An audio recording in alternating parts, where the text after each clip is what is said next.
Hello students, welcome back to Eduboxin. आज की video में हम कुछ और इंपॉर्टेंट क्वेश्चन डिस्कस करेंगे जो आपके अपकमिंग वेरियस एंट्रेंस एग्जाम्स में काम आ सकते हैं। ओके, इस वीडियो में भी हमने 25 क्वेश्चंस डिस्कस किए हैं जैसे कि हमने लास्ट वीडियो में करे थे।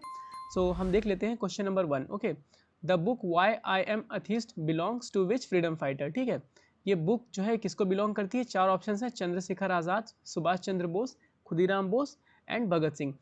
इसका करेक्ट आंसर हो जाएगा भगत सिंह। ठीक है, Y I am अथिस्ट Bhagat Singh ने ही लिखी थी जब वो जेल में थे। ठीक है, शहीद भगत सिंह किस लिए बुलाता है? इनको 23 मार्च 1931 को फांसी दी गई थी। ओके, क्वेश्चन नंबर 2 पे हम आए अगर, तो ये क्या कह रहा है? द स्लोगन इनकलाब जिंदाबाद given by which freedom fighter. ठीक है, इसको फेमस तो किया था भगत सिंह ने। ठीक है, अगर ऑप्शन में भगत सिंह हो और हाँ, पहले तो अगर ऑप्शन में भगत सिंह हो तो आप उसे टिक नहीं करेंगे, अगर मौलाना हजरत मोहानी हो तो ये टिक करेंगे। ठीक है, स्लोगन दिया इन्होंने था, मतलब लिखा। ठीक है, राइटर अगर कहें तो मौलाना हजरत मोहानी ने लिखा था और फेमस किसने किया था? भगत सिंह ने किया था। ठीक है, दोनों ऑप्शन अगर अगर आते हैं तो आप मौलाना हजरत मोहानी को टिक करिएगा, अदरवाइज भगत सिंह को। Okay, question number 3, Lavani dance is from which state. ये क्लासिकल डांस मैंने आप एक और हमने डिस्कस किया था, भरतनाट्यम। ये सेकंड डांस अगर हम बात करें लावनी की तो किस स्टेट का है? चार ऑप्शन है, गुजरात, महाराष्ट्र, वेस्ट बंगाल एंड राजस्थान। लावनी डांस जो है कहाँ का डांस है? महाराष्ट्र का डांस है। ओके, ऑप्शन नंबर बी, इसको याद रखिएगा। Who wrote the famous book अर्थशास्त्र। अर्थशास्त्र किसने लिखी थी? बहुत फेमस क्वेश्चन है, बहुत फेमस इकोनॉमी की ही मतलब एक कह सकते हैं बुक है ये। इसमें ऑप्शन है कौटिल्य, राणा कुंभला, सिम्हा विष्णु एंड सूर्यसेन। ठीक है, तो इसमें करेक्ट ऑप्शन कौन सा हो जाएगा? ए, कौटिल्य ने अर्थशास्त्र लिखी थी। ओके, क्वेश्चन नंबर 5 पे हम आ जाते हैं। हु वॉज मिस कर गया हूँ, sorry. Who was the chairman of drafting committee of Indian constitution. ठीक है, ड्राफ्टिंग कमिटी का चेयरमैन कौन था? आपके पास चार ऑप्शन है। ऑप्शन है B N Rao, doctor B R Ambedkar, doctor Rajendra Prasad, Jawaharlal Nehru. इसका करेक्ट आंसर हो जाएगा option B, doctor B R Ambedkar इसका करेक्ट आंसर हो जाएगा। ये ड्राफ्टिंग कमेटी के चेयरमैन थे। ओके, चेयरमैन या चेयरपर्सन कुछ भी आप कह सकते हैं। Question number 6, who was the first governor general of India. इसमें चार ऑप्शन हैं, Lord Canning, Warren Hasting, William Bentinck and Lord Dalhousie. ठीक है, तो इसका करेक्ट आंसर क्या हो जाएगा? वॉरेन वॉरेन हेस्टिंग जो इसका है करेक्ट आंसर हो जाएगा। ठीक है, first governor general of India कौन थे? वॉरेन हेस्टिंग, इसको याद रखिएगा, इंपॉर्टेंट है। ओके, अब आते हैं क्वेश्चन नंबर 7 पे। Which article is applied during national emergency. ठीक है, किस आर्टिकल का यूज करके हम नेशनल इमरजेंसी लगाते हैं?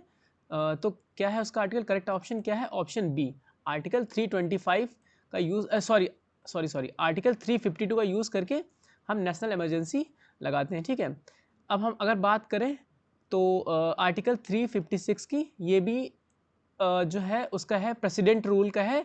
ठीक है, अगर कॉन्स्टिट्यूशन फेल हो जाता है किसी स्टेट में तो ये प्रेसिडेंट रूल के लिए है।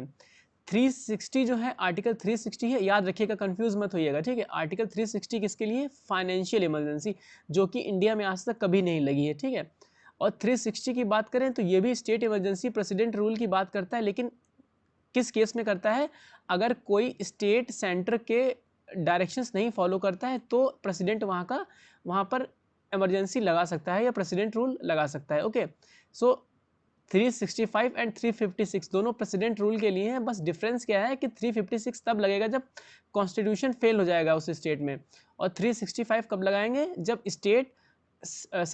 जब सेंटर डायरेक्शन देता है स्टेट को और वो स्टेट नहीं मानता है तब। ओके, एंड 352 मैंने बताया नेशनल इमरजेंसी के लिए, और 360 फाइनेंशियल इमरजेंसी के लिए। ठीक है, इसको याद रखिएगा चारों। Who is the author of famous book Gitanjali. एक फेमस बुक गीतांजलि है, इसका राइटर कौन है? Options A, Mahatma Gandhi, B, Sardar Vallabh Bhai Patel, C, Rabindranath Tagore and D, Jawaharlal Nehru. तो इसका करेक्ट आंसर क्या हो जाएगा? रविंद्रनाथ टैगोर। ओके, इसी बुक के लिए इनको जो है नोबेल प्राइज मिला था। ठीक है, लिटरेचर में। और अगर कहीं क्वेश्चन आता है कि नेशनल एंथम किसने लिखा था, तो उसका भी आंसर हो जाएगा रविंद्रनाथ टैगोर ने नेशनल एंथम लिखा था। और अगर नेशनल सॉन्ग आ जाता है तो किसने? वो बंकिम चंद्र चटर्जी होंगे। ठीक है, उसका करेक्ट आंसर होगा नेशनल सॉन्ग का। नेशनल सॉन्ग और नेशनल एंथम दोनों में डिफरेंस होता है। हम लोग जो जनगण मन गाते हैं वो नेशनल एंथम है, and Vande Mataram national song है। ओके, गीतांजलि। हाँ, अगर एक क्वेश्चन और आता है कि बांग्लादेश का जो नेशनल एंथम है अमर सोनार बांग्ला, ठीक है, वो भी किसने लिखा था? वो भी रविंद्रनाथ टैगोर ने ही लिखा था। ओके, क्वेश्चन नंबर 9 पे आते हैं। How many fundamental rights in present Indian constitution? Present में कितने हैं अगर बात करें, याद रखिएगा प्रेजेंट में और ओरिजिनली पूछा जाएगा कि ओरिजिनली कितने थे और प्रेजेंट कितने थे। तो प्रेजेंट में कितने हैं? अभी प्रेजेंट में अभी 6 हैं। ओके, प्रेजेंट में अभी 6 फंडामेंटल राइट्स हैं। ओरिजिनली कितने थे? 7 थे। ओरिजिनली याद रखिएगा, ओरिजिनली कितने थे? 7 थे। ओरिजिनली जब बना था तो 7 थे। उसके बाद एक राइट टू प्रॉपर्टी को हटा दिया गया था 1978 में, 44th अमेंडमेंट किया गया था जब, ठीक है, और राइट टू प्रॉपर्टी को हटा के लीगल राइट बनाया गया था, ठीक है, तो इसको याद रखिएगा। आगे question number 10, Loktak lake present in which of the following state? ठीक है, लोकटक लेक कहाँ पर है? 4 ऑप्शन है, गुजरात, उत्तर प्रदेश, केरला एंड महाराष्ट्र, ठीक है। इसका करेक्ट आंसर हो जाएगा महाराष्ट्र, ठीक है। लोकटक लेक काफ़ी फेमस है। साइंटिस्ट का ये मानना है कि ये जो है एक मिटियोर लेक है, मतलब यहाँ पर अर्थ पे कभी एक मिटियोर गिरा था और उसकी वजह से ये लेक जो है बनी थी, लोकटक लेक। तो मिटियोर लेक अगर आए कहीं कौन सी ये है तो आप उसको याद रखिए कि लोकटक लेक होगी। Okay, question number 11, Hemis national park is located in which of the state? ठीक है, हरियाणा, सिक्किम, आसाम, लद्दाख, ठीक है। ये नेशनल पार्क भी बहुत न्यूज़ में रहता है, किसके लिए? स्नो लेपर्ड के लिए, ठीक है, याद रखिएगा कहाँ पर है स्नो लेपर्ड। अगर कहीं स्नो होती है तो आप ऐसे भी थोड़ा आइडिया लगा सकते हैं, ठीक है। सो हेमिस नेशनल पार्क कहाँ पर है? लद्दाख में है। और ये नेशनल पार्क किस लिए फेमस है? स्नो लेपर्ड्स के लिए फेमस है। ओके, ये एक पपेट्री है, ठीक है, पपेट्री आता है आर्ट एंड कल्चर में कह सकते हैं, ठीक है। So question number 12, Kathputli is famous string puppetry belongs to which of the following state? ठीक है, कठपुतली किस स्टेट का है? तो ये बहुत इजी क्वेश्चन है, वैसे आपने बचपन में कठपुतली डांस देखा होगा और पता होगा। सो इसका करेक्ट आंसर वैसे राजस्थान है, ठीक है, राजस्थान है, इसको याद रखिएगा। और उत्तर प्रदेश में जैसे पपेट्री का तो अभी रहने देते हैं।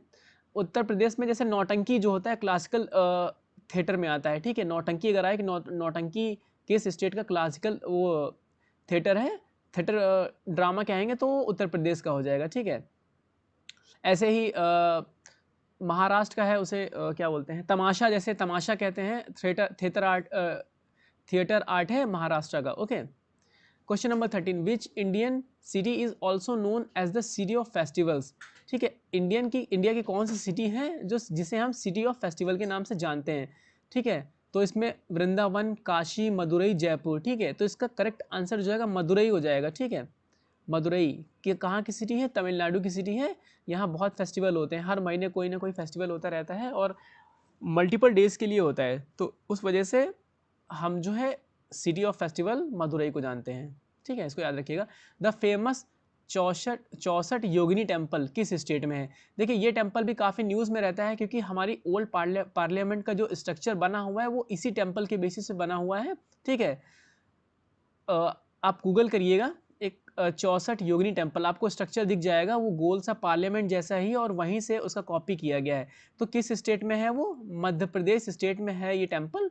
और अगर डिस्ट्रिक्ट अगर पूछ लिया जाए तो मोरेना डिस्ट्रिक्ट में, ठीक है, मोरेना डिस्ट्रिक्ट है मध्य प्रदेश का, वहाँ पर 64 योगिनी टेम्पल, काफ़ी खूबसूरत टेम्पल है। एक बार मैं यहाँ पर विजिट कर चुका हूँ, कभी आपको भी मौका मिले तो आप एक बार जरूर जाएँ।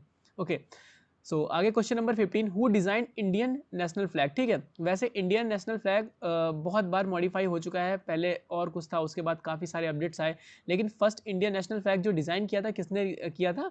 तो इसमें 4 ऑप्शंस हैं, पिंगाली वेंकैया, रामास्वामी, ये थोड़ा जो है वो थोड़ा गलत टाइप हो गया, सॉरी, रामास्वामी अय्यर, रामचरण दास और गोपाल नाथ, ठीक है। इसका करेक्ट आंसर हो जाएगा पिंगाली वेंकैया, ठीक है, पिंगाली वेंकैया ने डिज़ाइन किया था Indian national flag. Okay, question number 16, salt satyagraha started कब हुआ था? ठीक है, 10 मार्च 1930, 11 मार्च 1929, 12 मार्च 1930, ठीक है, और 12 मार्च 1920। तो साल्ट सत्याग्रह स्टार्ट हुआ था और दांडी तक गया था, दांडी मार्च भी कहते हैं इसको, ठीक है।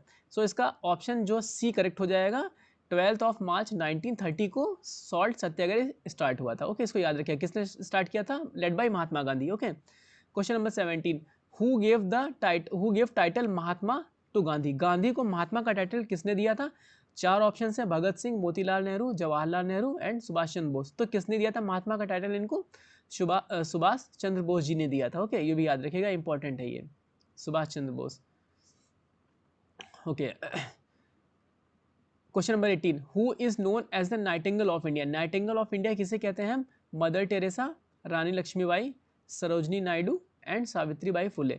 तो इसका करेक्ट आंसर हो जाएगा सी, सरोजनी नायडू को हम नाइटिंगेल ऑफ द इंडिया कहते हैं। ओके, इसको याद रखिएगा, नाइटिंगेल ऑफ इंडिया।